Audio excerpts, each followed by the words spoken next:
Terima kasih pemirsa, Anda kembali menyaksikan Kominfo Newsroom.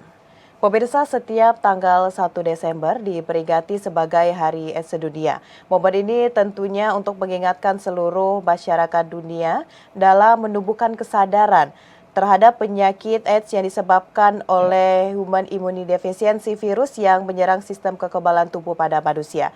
Tentunya pemirsa, hal ini juga harus mendapatkan perhatian dari berbagai pihak, baik pemerintah atau siapa saja yang peduli terhadap penyakit tersebut dan juga siapa saja yang telah terkonfirmasi dengan penyakit ini. Lalu kira-kira pemirsa, seperti apa hal yang telah dilakukan oleh Provinsi Sulawesi Tengah dalam menghadapi tantangan penyakit AIDS yang ada di kalangan masyarakat ini? Kita akan bahas pada dialog Kominfo Newsroom kali ini. Sudah bersama dengan kita saat ini ada Ibu Alvina Adnandeu selaku Ketua PKVHI Provinsi Sulawesi Tengah.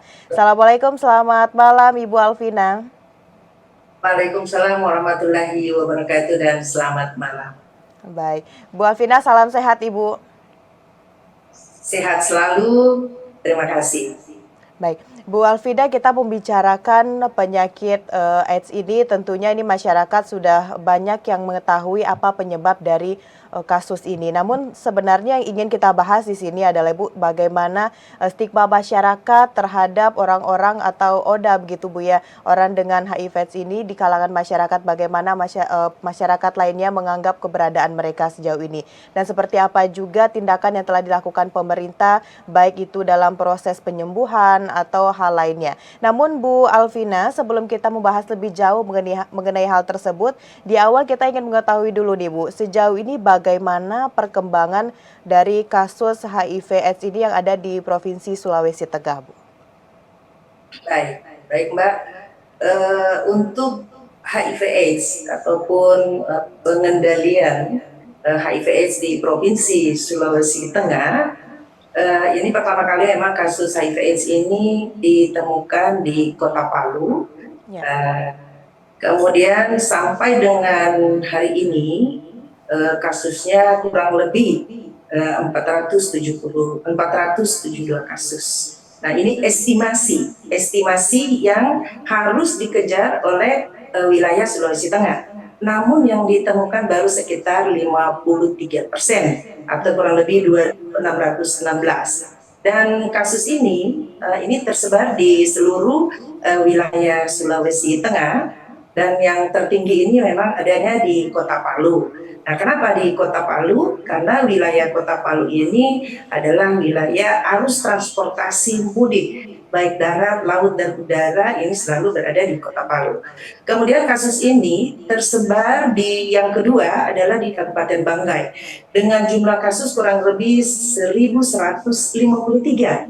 Nah, kemudian disusul oleh Kabupaten Sigi 216 kasus, dan yang jelas hampir semua kabupaten kota sudah tersebar kasus HIV maupun AIDS. Nah, kalau kita melihat penyebarannya, memang kita lihat Kabupaten Banggai Laut ini kasusnya agak di bawah. Tetapi kita tidak boleh lengah dengan hal ini, karena apa? Kasus Banggai itu cukup tinggi. Dan juga kasus tetangganya yaitu Banggai Kepulauan juga tinggi. Maka ini juga menjadi suatu perhatian yang serius di 3 Banggai bersaudara ini. Yang rendah bukan berarti tidak ada kasusnya, tetapi kita lihat apakah kasus ini benar-benar sudah dilakukan pengendalian di suatu wilayah tersebut. Begitu barangkali Mbak. Yang jelas kasusnya hampir semua tersebar di seluruh kabupaten kota di wilayah Sulawesi. Baik, Alvina tadi menyebutkan untuk estimasi kasus ODA di Provinsi Sulawesi Tengah ini kurang lebih ada 4.702 kasus dan baru 53% yang saat ini baru kita temukan dan ditangani. Kota Palu menjadi kota yang paling banyak ditemukan kasus tersebut. Lalu pertanyaannya sekarang Ibu Alvina, apakah sejauh ini Ibu melihat upaya atau pengendalian yang dilakukan strategi oleh pemerintah ini sudah efektif Bu dalam pengendalian HIV/AIDS di Provinsi Sulawesi Tengah ini? Baik. Memang kalau kita melihat estimasi kasus di Sulawesi Tengah kurang lebih 472, dan kita bersyukur sudah bisa mengungkap fenomena yang namanya gunung es, kurang lebih 53%. Nah, Untuk wilayah Sulawesi Tengah, memang beberapa program sudah dilakukan.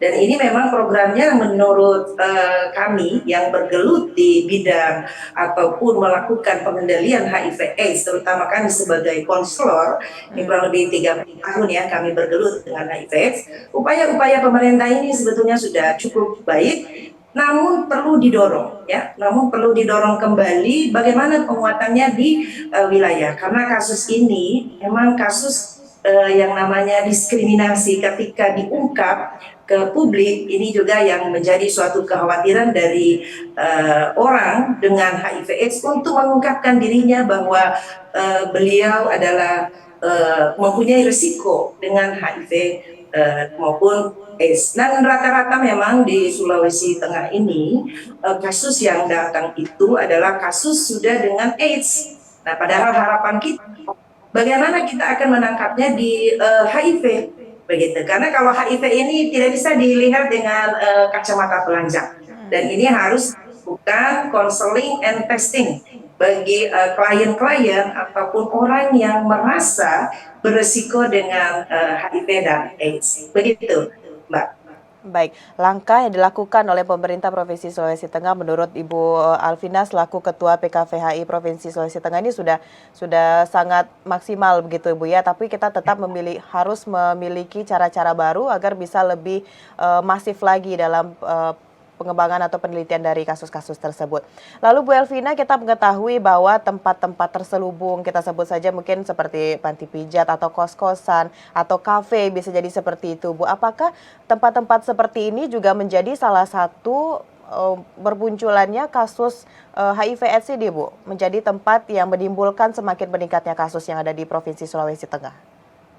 Ya, untuk upaya-upaya program pemerintah memang mengungkap kasus-kasus yang ada di wilayah Sulawesi Tengah.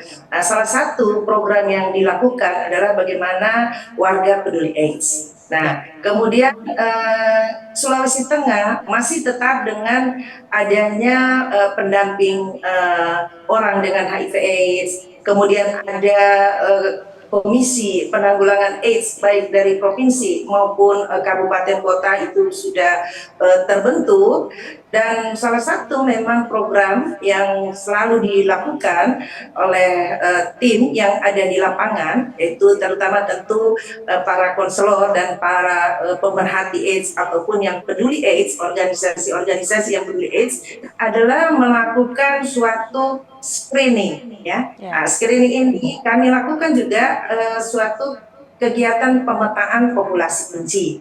Nah, ini memang kami tempat-tempat yang beresiko ini kami sudah melakukan di wilayah Sulawesi Tengah, yaitu di tempat-tempat hiburan, kemudian di tempat-tempat karaoke, kemudian di panti pijat dan lain sebagainya.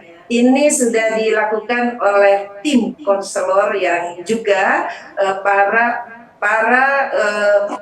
semua orang yang peduli AIDS tentu sebelum melakukan kegiatan ini dilakukan dulu pelatihan. Jadi pelatihan bagaimana mengungkap kasus-kasus di wilayah-wilayah yang berisiko. Jadi ini diberikan dulu pemahaman kepada seluruh yang peduli dengan AIDS agar mereka mengetahui benar bagaimana cara mengungkap kasus ini di tempat-tempat hiburan, di tempat-tempat salon, dan juga pemilik salon ini juga kami selalu memberikan suatu konseling ataupun edukasi kepada mereka agar mereka ini memahami bagaimana cara penularannya, bagaimana cara pencegahannya. Kalau mereka tidak mengetahui bagaimana mencegah ataupun menanganinya, ini juga sesuatu hal yang sangat sulit karena ini ada kaitannya dengan penularan virus ini. Jadi olehnya itu Sulawesi Tengah ini menurut saya kita sudah beberapa tahun, bahkan kami sendiri bersama tim ini kurang lebih 30 tahun ya bergelut di bidang pengendalian HIV/AIDS di wilayah Sulawesi Tengah. Kami selalu melakukan edukasi. Bahkan warga peduli AIDS ini sudah dibentuk di mana-mana, bahkan sampai ke wilayah-wilayah ataupun lokasi-lokasi yang kami anggap sangat-sangat berisiko untuk penularan virus HIV di lapangan, begitu Pak. Baik, Bu, sosialisasi sepertinya sudah sangat masif dilakukan di Provinsi Sulawesi Tengah, Ibu Alvina, terkait dengan bagaimana masyarakat harus benar-benar sadar bagaimana penyebab dan juga akibat nantinya dari HIV/AIDS ini. Namun Ibu, saat ini tentunya perkembangan teknologi yang semakin canggih juga apakah menjadi salah satu faktor meningkatnya penyebaran dari transaksi seks begitu Bu yang ada di Provinsi Sulawesi Tengah, baik itu dari media sosial atau sebagainya? Ya, baik, Mbak. Untuk media sosial ini tentu ini sangatlah baik. Ada dua keuntungan jika kita melihat dari segi media sosial. Tentu ada keuntungan dan tentu ada juga kelemahannya. Nah, keuntungannya apa? Kita bisa melakukan edukasi secara langsung, itu baik melalui media sosial, FB, Twitter, dan lain sebagainya. Kita melakukan edukasi sehingga masyarakat benar-benar memahami bagaimana penularan virus HIV/AIDS tersebut. Nah, apa sisi negatifnya juga? Nah, sisi negatifnya adalah ya kita tahu bersama dengan adanya sarana yang ada ini kadang-kala disalahgunakan ya, disalahgunakan dengan hal-hal juga yang negatif ya, yang negatif. Kita bisa melihat di layar kaca sering kita melihat bahwa pergaulan bebas, seks bebas. Nah, ini juga tentu ada kaitannya dengan penularan HIV dan AIDS dan transaksi-transaksi lainnya ini juga mempermudah orang melakukan transaksi. Nah, Ya, itu memang baik. sisi positif ada dan sisi negatifnya juga ada. Artinya tidak selamanya juga penularan itu secara langsung dengan media tentu tidak. Tetapi perantaranya artinya mempercepat pertemuan ataupun win-win solusinya. Bagaimana Oke, kalau bertemu baik. dan lain sebagainya. Bukan berarti media yang akan memberikan penularan, tidak. Tetapi itu adalah sarana komunikasi Baik. mempercepat untuk Untuk mereka penyebaran melakukan. kasus begitu Bu ya? Ya, Baik, Bu Elvina, baik. terakhir mungkin ini bisa disampaikan juga yang sangat penting mengenai HIV/AIDS ini adalah stigma masyarakat. Bagaimana stigma masyarakat terhadap orang dengan HIV/AIDS ini atau bahkan petugas rumah sakit, puskesmas yang menangani ODA ini, Bu. Dan bagaimana peran dari PKVHI Provinsi Sulawesi Tengah terhadap stigma masyarakat berkaitan dengan ODA tersebut, Bu Alvina. Mungkin bisa sedikit singkat, Ibu. Nah, memang kalau kita melihat secara keseluruhan, ada tiga memang target daripada pengendalian HIV/AIDS ini. Yang pertama tentu kita melakukan edukasi, yaitu bagaimana kita menyampaikan kepada masyarakat tidak ada kasus baru di wilayah Sulawesi Tengah. Ya, artinya zero kasus baru ya. Kemudian infeksi. Kemudian yang kedua tentu yang sudah AIDS tentu kita berupaya bagaimana tidak terjadi kematian. Memang kematian ini adalah semua takdir dari Allah Subhanahu wa taala, tetapi jika dengan AIDS kemudian segera mungkin datang ke layanan kesehatan, insya Allah nanti ada pengobatan yang juga bisa